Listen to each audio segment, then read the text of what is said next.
सत साहिब सभी को। फ़िलहाल हम हैं सतलोक आश्रम धनाना धाम में और आज हम आपको दिखाएंगे कि सतलोक आश्रम धनाना धाम में भंडारे की जो है वो क्या व्यवस्था करी गई है और कैसे कैसे जो है वो सारी व्यवस्थाएं किस तरीके से व्यवस्थित हैं। तो चलिए एक बार आपको दिखा देते हैं अच्छे से। ये है भंडारे का पंडाल और सामने आप इधर देखेंगे तो ये है मेन पंडाल, ये वाला ये मेन पंडाल है और मेन पंडाल के सामने से ही जो है वो भंडारे के लिए रास्ता आ रहा है। और इस रास्ते पे जैसे ही आप इधर आएंगे तो भगत भाइयों के लिए तो जो है वो इधर जो है वो थाली की व्यवस्था करी गई है या फिर जो भी बर्तन लगेंगे भंडारे के लिए बर्तनों की सेवा जो है वो व्यवस्था इधर करी गई है। जो भी भगत भाई आते हैं, ये देखिए जो भी भगत भाई आते हैं उनको थाली से लेके गिलास चम्मच कटोरी तक जो है वो सारी व्यवस्थाएं इधर करी गई हैं। और बिल्कुल इसी तरीके से जो है वो माताओं व बहनों के लिए व्यवस्था इधर करी गई है कि जो भी माताएं व बहनें आएंगी वो इधर से, एक साथ नहीं है, अलग अलग है सब कुछ, इधर से और थाली कटोरी गिलास वगैरह अपना यहाँ से लेंगी। और माताओं व बहनों के लिए इधर जो है वो भंडारे की व्यवस्था करी गई है और भगत भाइयों के लिए जो है वो इधर व्यवस्था करी गई है। तो हम भगत भाइयों की तरफ बढ़ते हैं, उधर अपना जाना अलाउड नहीं है।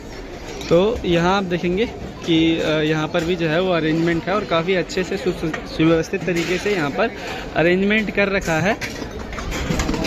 तो उसके बाद आप इधर जाएंगे तो ये सेवादार खड़े हैं और ये बताते हैं कि आपने जाना कहाँ पर है, किस जगह पर जाना है और कैसे जाना है, ठीक है, ताकि यहाँ पर जो है वो भीड़ ना हो पाए। ये आप देखेंगे कि कुछ अभी फ़िलहाल 10-12 लाइन बनाई गई हैं, ठीक है। और इन सभी लाइनों में जो है वो भगत आराम से आगे से पीछे तक आराम से बैठे पड़े हैं। भंडारे में जो है वो सारी व्यवस्थाएं दी जाती है। अगर मान लो कोई मतलब रोगी आता है या फिर कोई बीमार व्यक्ति आता है तो उसके लिए भी अलग से जो है वो भोजन की सेवा करी गई है। और यहाँ पर भंडारे में आपको देखने के लिए जितना भी भंडारा मिलेगा या जितना भी भोजन मिलेगा वो सारा देसी घी का मिलेगा। किसी में भी जो है वो रिफाइंड या फिर सरसों का तेल या फिर कोई भी ऑलिव ऑयल किसी भी तरीके का या फिर मिनरल ऑयल यूज़ नहीं किया जाता है। सारा जो भंडारा होता है वो देसी घी से तैयार करा जाता है, चाहे वो पूड़ी तलना ही क्यों ना हो या फिर जो रोटी राम होते हैं उनमें भी जो है लगाना हो। सब्जी बनाने से लेके छौंका तक सब जो है वो देसी घी से किया जाता है। और कुछ इस तरीके से जो है व्यवस्था करी गई है। आप यहाँ पर आके अपना थाली बर्तन लेके जो आप यहाँ पर बैठ जाएंगे और आपके पास जो है वो भंडारा चल के आएगा। आपने कुछ नहीं करना है एक्स्ट्रा, बस यहाँ पर बैठे रहना है और जो है आपके पास भंडारा आएगा और भंडारे का स्वाद लेना है। ये कुछ इस तरीके से जो है भंडारे की सेवा करी गई है, जहाँ पर आप देखेंगे कि जो भी खिलाने वाले सेवादार हैं या फिर भंडारा वितरित करने वाले सेवादार हैं वो यहाँ से अपना सामान लेते हैं। यहाँ पर जो है वो कुछ सेवादार हैं जिनकी भी जो सेवाएं कम हो जाती हैं या फिर जिनके बर्तनों में भंडारा कम हो जाता है वो यहाँ पर आके अपनी रिफिलिंग करवा लेते हैं। यहाँ पर जो है ये रखे हुए हैं रोटी, यहाँ पर रोटियों में घी लगाने की सेवा चल रही है, जहाँ पर माइयाँ जो हैं वो रोटियों में घी लगा रही हैं। ये प्रॉपर देसी घी से होता है अपने यहाँ पर। इधर जो है वो रोटियाँ बनाने की व्यवस्था चल रही है। यहाँ पर सारी रोटियाँ जो हैं, कुछ रोटियाँ जो हैं वो चूल्हे पर सेकी जाती हैं, कुछ रोटियाँ जो हैं वो रोटी बनाने वाली मशीन है वहाँ पर भी बनाई जाती हैं। अपने चैनल पर जो है उसकी भी वीडियो अपलोडेड है अच्छे तरीके से, वहाँ पर भी आप जाके देख सकते हैं। और यहाँ पर एक व्यवस्था अलग है, अगर किसी रोगी व्यक्ति को घी वाली फुल्काराम नहीं खानी है यानी रोटी नहीं खानी है तो उसके लिए बिना घी का फुल्काराम भी जो है वो अवेलेबल कराया जाता है। यहाँ तक कि यहाँ पर बेसन की रोटी और हो गई या फिर साग की रोटी जो है वो भी अवेलेबल कराई जाती है। प्रसाद के रूप में मीठे में जो है यहाँ पर लड्डू राम बनाया जाता है जो कि कम्प्लीटली देसी घी का होता है। कुछ इस तरीके की व्यवस्था जो है वो आपको देखने के लिए मिलेगी सतलोक आश्रम धनाना धाम में। आइए ज़रा देख लेते हैं एक बार कि जो पूड़ी राम है या फिर कचौड़ी राम है यहाँ पर कैसे बन रही है और लड्डू राम की तरफ भी एक बार नज़र डाल देते हैं। इधर भी जो है वो एक और लगा रखा है काउंटर, ताकि अगर आपका कुछ भी जो भी सेवादार है उनका कुछ कम हो जाता है तो यहाँ से आके अपना रिफिलिंग करवा सकते हैं। ये देखिए यहाँ पर सेवा चल रही है, माताएं बहनें ये जो हैं यहाँ पर पूड़ी बेलने का जो है उनकी सेवा लगी हुई है।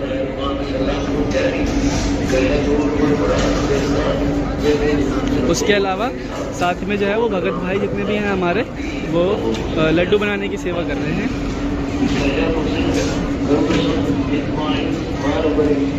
और बड़ी ही सफाई के साथ जो है यहाँ पर लड्डू बनाए जाते हैं। सभी माता में बहनों ने सिर ढक रखे हैं, सभी भक्तों ने जो है वो मुंह ढक रखे हैं। और यहाँ पर जितने भी अपने हलवाई भाई हैं वो भी अपनी सेवाओं में परस्पर निरंतर लगे हुए हैं। यहाँ पर एक चीज़ का विशेष ध्यान रखा जाता है कि सब कुछ जो है वो सारा कार्य जो है वो सफाई के साथ हो और अच्छे से हो। यहाँ पर आप देख सकते हैं।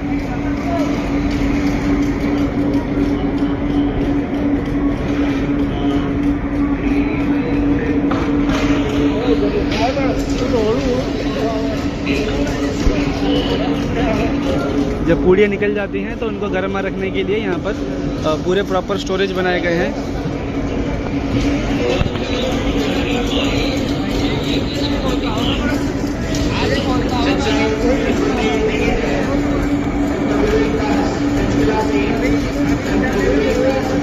ये सब कुछ जो है वो प्रॉपर देसी घी में होता है।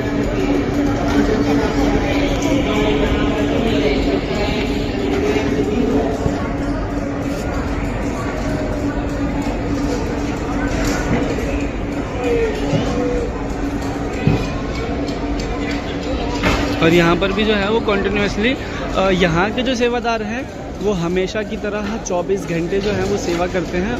ऐसा नहीं है कि एक ही सेवादार बार बार सेवा करते रहेंगे 24 घंटे।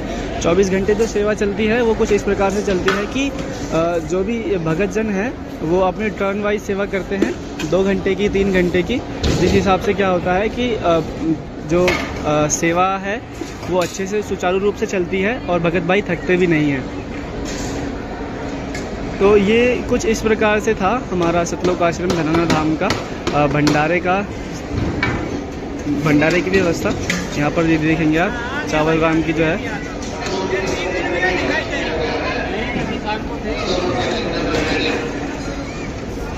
चलिए आपसे अभी बाद में मिलेंगे। फिलहाल जो है वो अशोक निकंदन रेमेनी का समय हो गया है, तो मिलेंगे आपसे कुछ देर बाद।